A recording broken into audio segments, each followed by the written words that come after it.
मैं नारायण लाल कलासुआ, सामाजिक कार्यकर्ता। वैसे आप सभी पहले से ही मेरे कार्य के बारे में और मेरी सोच के बारे में सभी परिचित हैं।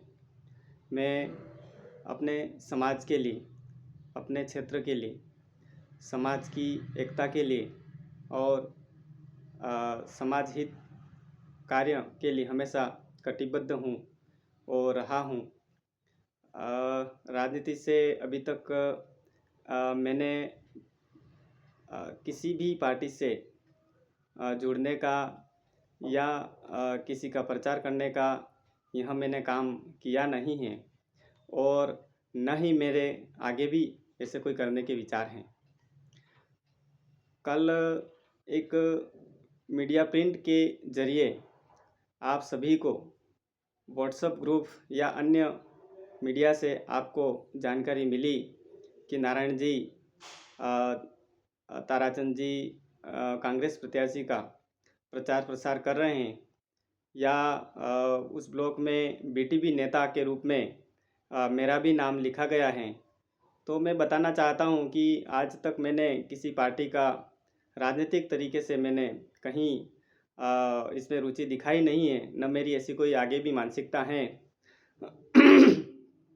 लेकिन यह बात कहीं न कहीं बीजेपी प्रत्याशी मन्नालाल जी रावत साहब ने की थी, तो मैंने उनसे व्यक्तिगत भी परसों व्यक्तिगत बात करी और व्हाट्सएप मैसेज से भी मेरी बातचीत हुई है। तो उन्होंने भी यह स्वीकारा कि आप ताराचंद जी का प्रचार कर रहे हैं, अच्छा नहीं कर रहे हैं। मेरे फ़ोन से बात हुई उनसे, मैंने समझाने का यही प्रयास किया कि साहब यहाँ आपको कोई गलतफहमी हुई है यार, किसी ने कुछ गलत सूचना दी है, तो आप कोई प्रूफ हो तो आप मुझे दें, ताकि मुझे पता चलेगा। अगर मैं राजनीतिक दृष्टिकोण से अगर काम कर रहा हूँ तो मैं ये सामाजिक प्लेटफॉर्म छोड़ देता हूँ। यहाँ भी मैंने उनको प्रत्यक्ष ये बात कही है। लेकिन फिर भी इसके एक दिन बाद जब प्रिंट मीडिया में ये चीज़ आती है, इतनी बात होने के बाद भी, तो मुझे काफ़ी खेद प्रकट हुआ है। मेरे चरित्र को ज़बरदस्ती ख़राब करने की कोशिश मन्नालाल जी रावत द्वारा की जा रही है, जो अच्छी नहीं है। और उनकी ये जो मानसिकता है उस मानसिकता से कहीं न कहीं ये लगता है कि अभी चुनावी दौर हैं और मैं लोकतंत्र का सम्मान करता हूं। उन्हें प्रचार प्रसार में आरोप प्रत्यारोप करने का अधिकार जनप्रतिनिधियों पर हो सकता है। ये सामाजिक कार्यकर्ताओं को इस तरह से लज्जित करने का जो उन्होंने काम किया है, वह सरासर बहुत ही गलत किया है। अब मैं बताना चाहता हूं कि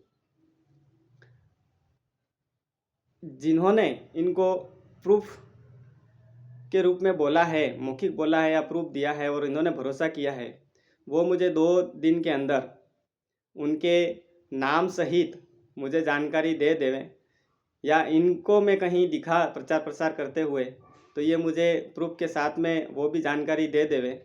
2 दिन के बाद अगर मुझे जानकारी नहीं मिली तो मैं और भी कानूनी तौर पे न्याय की बात रखूँगा और इसकी जानकारी के लिए भी मैं आज भी कुछ कानूनी तरीके से मेरे से जो बन पाएगा मैं ज़रूर उसके लिए न्याय के लिए प्रयास करूँगा। क्योंकि मेरे चरित्र पर इस तरह लांछन लगाना गैर संवैधानिक है। और आज मैं किसी को सपोर्ट करूं या नहीं करूं वो भी मेरे व्यक्तिगत अधिकार हैं। लेकिन जब मैं पॉलिटिक्स में इन्वॉल्व ही नहीं हूं तो इतनी बात करने का अधिकार रावत साहब को नहीं है। यह बात उन्होंने क्या पता किस मूड में कही है, समझ में नहीं आ रही है। साथ ही मैं बात अब आ ही गई है तो उनके भी विचारों को मैं प्रकट करना चाह रहा हूँ कि आज से 3 या 4 साल पहले भी रावत साहब और कहीं न कहीं एक आदिवासी शब्द को लेकर हमारी ज़रूर सोशल मीडिया पे भी एक बहस हो चुकी थी कि उन्होंने बोला था कि आदिवासी शब्द असंवैधानिक हैं, राष्ट्र विरोधी हैं। तो इसका विरोध आदिवासी समाज में बहुत बड़े स्तर पे हुआ था। इसलिए आज भी यहाँ आदिवासी शब्द को स्वीकार नहीं करते हैं। तो इनकी ये जो मानसिकता जो समाज के प्रति है, ये मुझे अच्छी नहीं लगी, तब भी मैंने विरोध किया था। और आज भी एक सामाजिक प्लेटफॉर्म में काम करने वाले व्यक्ति को राजनीति में नाम डालकर आरोप प्रत्यारोप राजनीतिक क्षेत्र में होते रहते हैं, लेकिन उस ब्लॉक में नाम डालकर ये चीज़ें अगर कर रहे हैं तो कहीं न कहीं इनकी मानसिकता को दर्शाता है कि ये कहाँ तक सोच रखते हैं और क्या सेवा किस प्रकार से कर रहे हैं, वो इनके निजी मामले हैं। लेकिन जो कुछ भी ये घटनाक्रम हुआ है वो अच्छा नहीं हुआ है। और मैं आप सभी को बता देना चाहता हूँ कि जो भी आरोप प्रत्यारोप जो मीडिया के मार्फत जो लगे हैं वो निराधार हैं। और मैं किसी राजनीतिक पार्टी के सांसद प्रत्याशी का सपोर्ट न मैंने किया है, न मैं करूँगा। सोशल वर्कर हूँ और सोशल वर्कर बनकर ही मैं आगे भी काम करूँगा। और इस सारे घटनाक्रम में आप सभी का साथ रहे, समाज का साथ रहे, यही मैं आशा करता हूँ।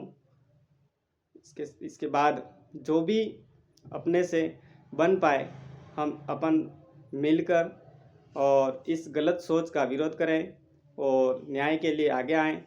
कल किसी और के साथ इस प्रकार की घटना न हो, इसके लिए भी हमें इनको सबक सिखाने की अभी ज़रूरत है। क्योंकि जब आप इतने बड़े पद पे जाकर सेवा के लिए काम करने वाले हैं और अभी से इस तरह की हरकत करेंगे तो समाज भी आपकी विचारधाराओं को जान समझ रहा है। तो इसमें आपका कितना क्या क्या भूमिका रहेगी वो अब जनता ही तय करेगी। यह मैं बात रखना चाह रहा हूँ। आप सभी को पुनः मेरा प्रणाम।